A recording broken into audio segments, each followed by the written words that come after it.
Today on Locked On Rockies, let's talk about one of the, if not the most exciting prospect in the Rockies system and a little bit of free agency talk.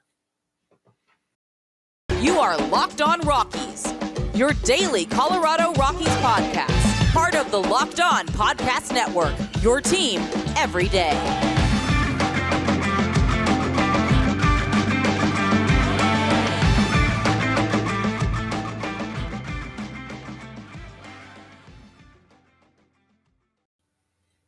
Rock on Rockies fans, welcome into the Locked On Rockies podcast for today, the first day of November in the year 2022. I'm your Rockies fan extraordinaire, Paul Holden, host of the Locked On Rockies podcast, bringing you your daily Colorado Rockies podcast right here on the Locked On Podcast Network, where you can find your team every day. And if your team is the Colorado Rockies, well, guess what? You're in the right place, because that's what we do around here. We talk about the Colorado Rockies each and every single day. In today's episode of Locked On Rockies, we're going to talk about one of the biggest names, one of the most exciting, if not the most exciting prospect in the Rockies system, Zac Veen, and we're going to talk about what Thomas Harding had to say about the Rockies' approach to free agency. But before we do that, reminder that this is the Locked On Podcast Network, where you can find your team every day. We appreciate you for making us your first listen of the day. We are free and streaming on your favorite streaming service. All you got to do is search Locked On Rockies. You'll be taken to where you need to go. And if you subscribe to Locked On Rockies on YouTube, then you can be part of the live show, because you'll know when we go live, and you can drop your questions into the live chat and be part of the show. My favorite part is answering your questions. I'm a Rockies fan. You're a Rockies fan. Let's talk about the Colorado Rockies together right here on the Locked On Rockies podcast. Now, Zac Veen, stud. I think we can officially start to say it. The Rockies have some really interesting and exciting prospects, and they are all starting to hit the major league level around the same time. Now, Veen a little bit further away, but I sent out a tweet to our friends at Locked On MLB Prospects today, and I wanted to get a quick update from them and from the fall league so far. And this is what they had to tell me. Again, at Locked On MLB Prospects, they breaking down MLB prospects every day. That's what they do. Over there, we got the response here. And number one thing, Zac Veen is V good. V, if you're not familiar with hip internet slang, is very. Number two is no, really. In 17 games, he's 348, 450, 439 in Arizona with 4 extra base hits, 10 RBIs, 11 walks to 6 strikeouts, and is 14 for 16 on stolen bases. The added third bonus for Veen, the flow's even better. That's what they say over there. From our friends at Locked On MLB Prospects, and those are the numbers, folks. Those are the lines. That's the type of stuff. MVPs of Fall League are pretty much have had a pretty good history of turning up into pretty darn good players. I mean, there are some really, really good players that have come from the Arizona Fall League, and you might recognize some of the names that some of these names might sound familiar to you. Chris Bryant is the MVP in 2013. Nolan Arenado is the MVP in 2013. Ronald Acuna Jr. was the MVP of the Fall League in 2017. Gleyber Torres was the MVP in the 16 draft. Let's see, any of these other names that are really looking at you? Greg Bird, Adam Engels. I mean, there are most of these names. I mean, and there's a lot of baseball players. I mean, even I fall a victim to not knowing good baseball players, even though they might not have the fanciest and the best names. But if Veen is able to perform at an MVP level for the Fall League, look at those names. I mean, look at the trajectory of some of those players. That is a tremendous sign, let alone the fact that Veen is crossing all of the things off that you want from offense. Maybe the only thing you're not getting is technically home runs, but that might be, I'm missing the point, I feel like, there, when he has the 4 extra base hits in 17 games.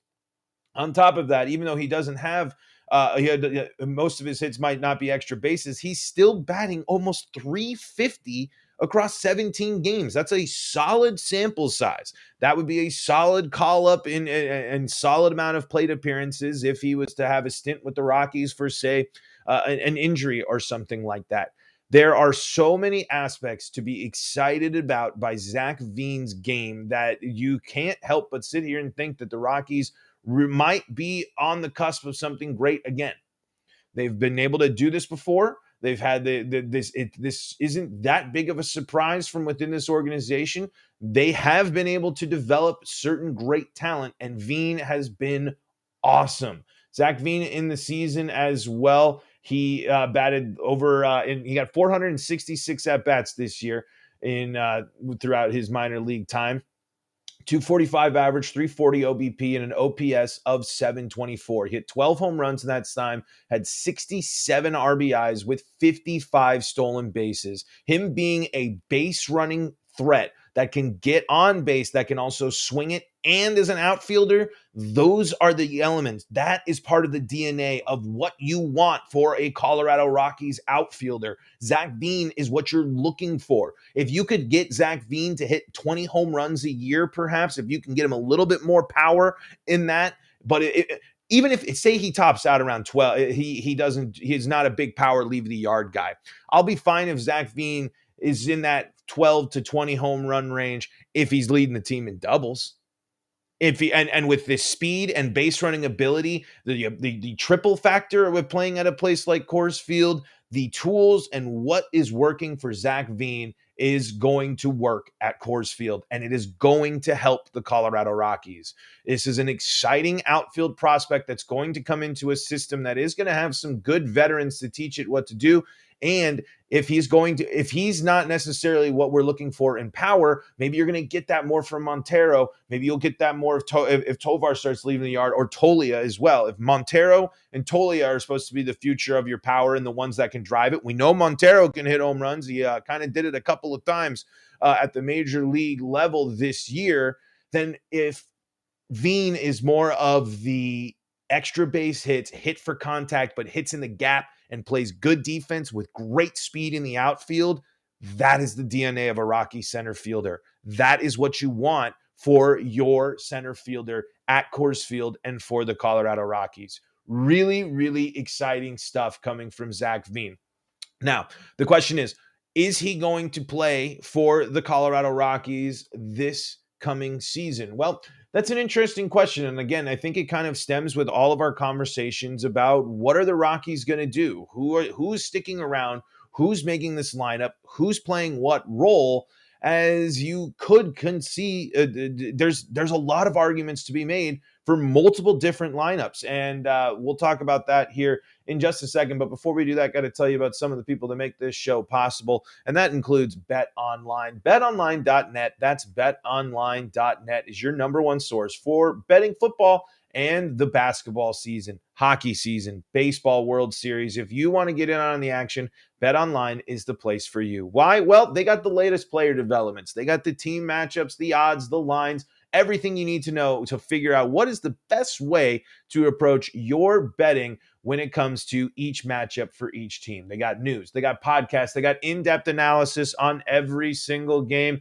And as always, BetOnline is your continued source for all your sports wagering information. So if you want to see the latest lines, you want to see the latest odds, you maybe want to jump into a game that's already started, well, guess what? You can with the live betting and up-to-minute scores for every sport out there. It's the fastest and easiest way to check in on all your favorite games and events at betonline.net. And that includes Major League Baseball, MMA, boxing, and golf. You can head to the website, that's betonline.net, or use your mobile device to learn more about BetOnline. BetOnline.net. BetOnline, where the game starts.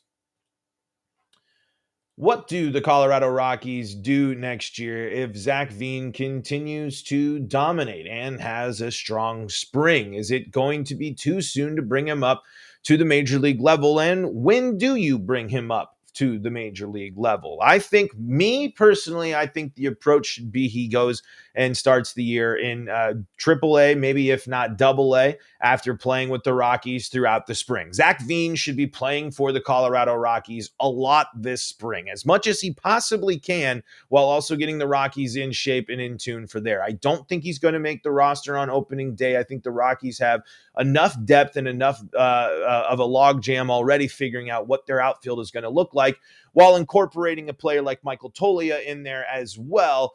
They're not going to want to factor in another top prospect, outfield prospect. I know Toglia is not necessarily focused on the outfield, but we saw him play a lot of right field, so that's somewhere that the Rockies might still be placing him in the lineup next year. I don't think Veen will play with the Rockies in the beginning of the year, but Zac Veen will be one of the first, if not the first, Rockies outfield prospect to be called up when it is inevitable that the Rockies need to fill outfield depth. Injuries are going to happen. It doesn't, who knows who it might happen to, but if you look at a consistent, what you would imagine is the Rockies starting center or outfield next year, Chris Bryant, Charlie Blackmon, and Jonathan Daza, all of them have had injuries in the past, and we know that 2 out of 3 of them could have injuries that linger for a while. Charlie Blackmon and Chris Bryant. Charlie Blackmon had that long nagging thing and had his season shut down as well. What impacts are that going to be? So in reality, I think the Rockies are going to have Charlie primarily DH. He is not going to see a lot of outfield time next year, I don't think. So that does leave a spot open for potentially bringing Veen up, but you're gonna see Grichuk there. You're gonna see Toglia there. Those are going to be the 2 players that are probably going to fill that third and fourth spot in the outfield. And I would say Charlie Blackmon's probably your 5th outfielder at this point, hopefully. Again, as we talked about yesterday, the way the Rockies construct their lineup is going to impact and decide how their prospects are going to get playing time. When do the Rockies actually want to turn to playing the prospects? It was kind of surprising that the prospects got as much playing time as they did this year, and as many got called up at the end of last year already, just because of the Rockies, bringing in these vets and thinking that they're a competitive team. So when do the Rockies actually want to turn to these players? Are the Rockies going to approach free agency to bring more veterans in to get in the way? Or do they believe in enough of what they saw from the prospects and what they have that they're going to turn to them early on? Are we fully convinced the Rockies are going to turn to some of their prospects completely in the beginning of the season? I'm not. I mean, because it seems more likely to me that the starting outfield for the Rockies next year is going to be Bryant, Daza, and Grichuk versus Bryant, Daza, Toglia, or Bryant, Daza, and Veen, for example, is what we're talking about.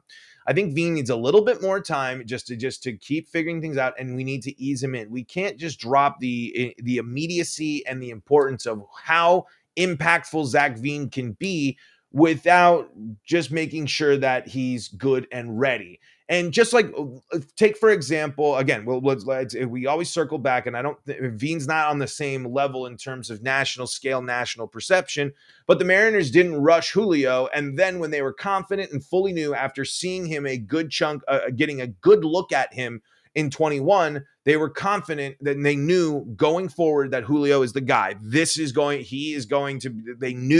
saw enough. He's dominating the lower levels, and Veen could very much be on that same path. If the Rockies are not relevant in the second half of the season next year and Veen is tearing up the minor leagues, Zac Veen should play with the Colorado Rockies for the second half of the season. Absolutely, because then that paves the way forward for the Rockies for the future, and you can kind of figure out what you're going to do. Say, for example, you become sellers at the deadline, you move Grichuk, that opens another spot, and then your right field is mostly dominated by the 2 players that you want to figure out what's going on anyway, Veen and Toglia.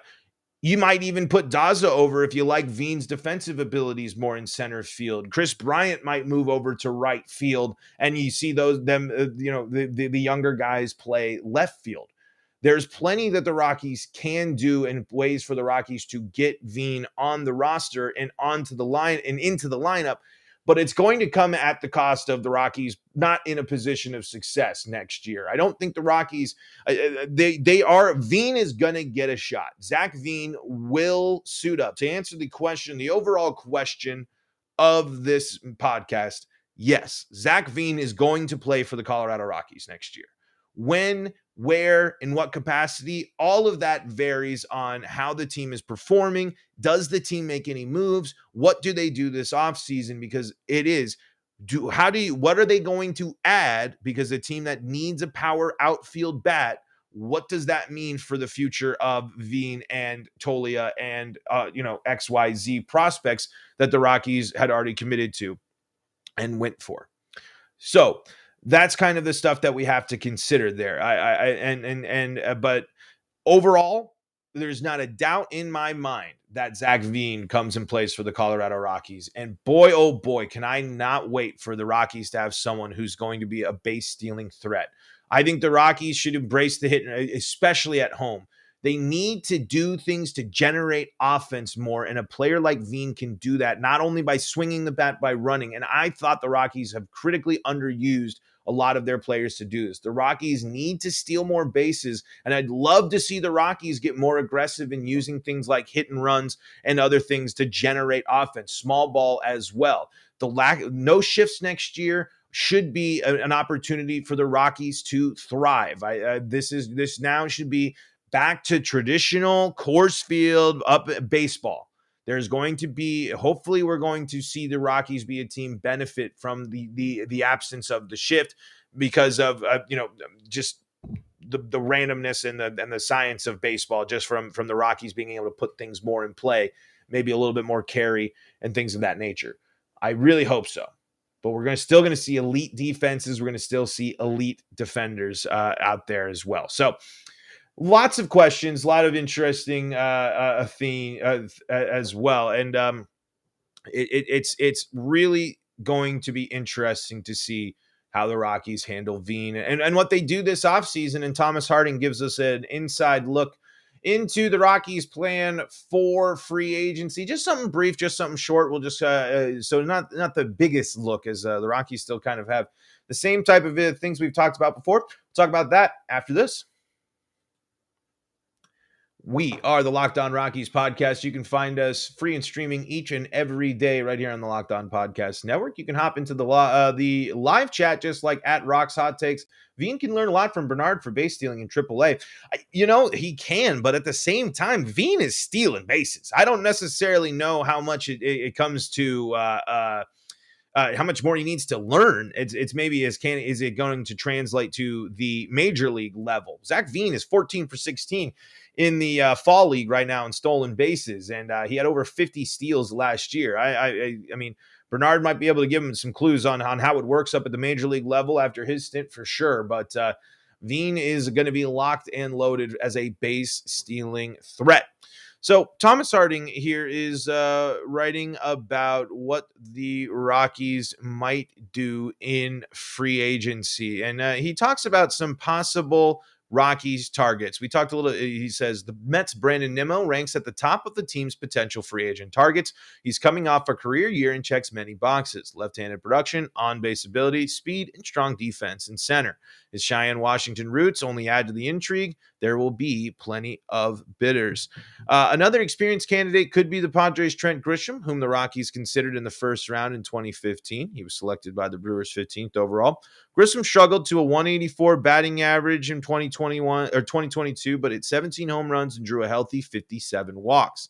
Strong performances during the postseason suggested he can be an asset with a slight approach adjustment. He led the majors with strikeouts with 57 strikeouts looking, according to Thomas Harding here. As much as the Rockies need offense, defense might be a bigger factor given the amount of ground to cover at Coors Field. Grisham clearly fits the defensive profile. So there's two options. It'd be great if Nimmo would be awesome. I mean, I really think that would be a great move for the Rockies, and it depends on how much they really are going to be aggressive, how much they want to go after it. But this is also an interesting piece here as who might the Rockies trade? The Rockies took criticism as the only team not, and this is from Thomas Harding, by the way. You can get his Rockies emails. This is what I'm reading from. The Rockies took criticism as the only team not to make a deal at the August trade deadline. Bard pulled himself off the trade market by signing a 2-year extension. All-star first baseman sank into a deep slump. Teams in search of relief help chose pitchers who weren't headed into free agency like Estevez. Rhone, due a club-friendly $7.25 million in 2023, might be more attractive trade chip, although the jury is out whether the prospects that saw late season time, Luis Montero and Michael Toglia, are ready. But expect teams to come after players the Rockies tend not to trade, but just may be what it will take to make a club-altering deal. Second baseman Brendan Rodgers last week was announced as the Fielding Bible Award winner as MLB's top second baseman and is a Gold Glove finalist. Third baseman Ryan McMahon, headed into the second year of a 6-year, $7 million deal, didn't put up expected numbers, but had a hard hit profile that suggests he could take off by simply making the contact that drives the ball into the air more. The Rockies also tend not to trade prospects and almost never trade pitching prospect, but a system that was ranked 9th among clubs at midseason and has prospects that don't have to be protected on the 40-man roster this winter just may have the resources to acquire major league help for minor league potential. It's an interesting deep dive. I mean, it's all kind of stuff we talked about before. I really hope the Rockies don't trade Brendan Rodgers. Really, really, really don't hope they trade Brendan Rodgers. Out of all of the trade chips the Rockies have, I think Brendan Rodgers would be the one most worth holding on to. But as we read in Purple Row, as we've talked about and as we've asked, is there really all that much value to keeping Brendan Rodgers if the Rockies are 30 games out of the division? The Rockies should trade CJ Cron. We talked about this yesterday. We talked about this before. They can clear up some space. They can get some help. They have the first baseman. You cannot sit here and be asking still about Montero in year 3 of the Nolan trade. Montero needs to be an everyday starter for the Colorado Rockies. And I know this is kind of the same stuff we said, but as the Rockies go into free agency, they need to make decisions. They need to either buy in and really commit to the players that they believe are foundational and a piece of the team that's going to help them move forward, or they need to build up and help the few pieces that they do believe in, and they need to trade. The Rockies cannot go through this offseason without making a deal. There's too many players that they have on the roster that they could move away from, that other teams might have a chance, and it might be interesting. Personally, might not be the worst end of the world to see what Ryan McMahon looks like out there on the trade market. It could be interesting with Montero there and his ability to play third. Montero is supposed to be the prospect that brings the excitement that you have to start asking these questions about trading away good veteran players. He is supposed to be the future. He was key in that trade. How are you going to highlight him, and are you going to really buy into it? That's the type of stuff. But it'd be interesting to see if the Rockies do, in fact, go after Nimmo and Trent Grisham there, Nimmo being the most ideal. Folks, that's going to do it for today's episode of Locked On Rockies. Thank you so much for making us your first listen of the day. Now that you made us your first listen of the day, go check out the Locked On Sports Today podcast, where you can get all of your sports fix in one helpful podcast. You can follow us on your favorite streaming service. You can subscribe as well there and on YouTube, so you can be part of the show, like at Rock's Hot Takes was. And you can check me out. I'm on Twitter at Paul Holden 33. You can follow me on Twitter as well. Show is at LO Rockies. And folks, that 5-star review, you telling your friend, all those stuff that helps spread the show, that is a big help to me. Go check out the Locked On Broncos, Locked On Avalanche, Locked On Nuggets podcast for more of your Colorado sports fix. And until next time, I'm Paul Holden saying so long from the Locked On Rockies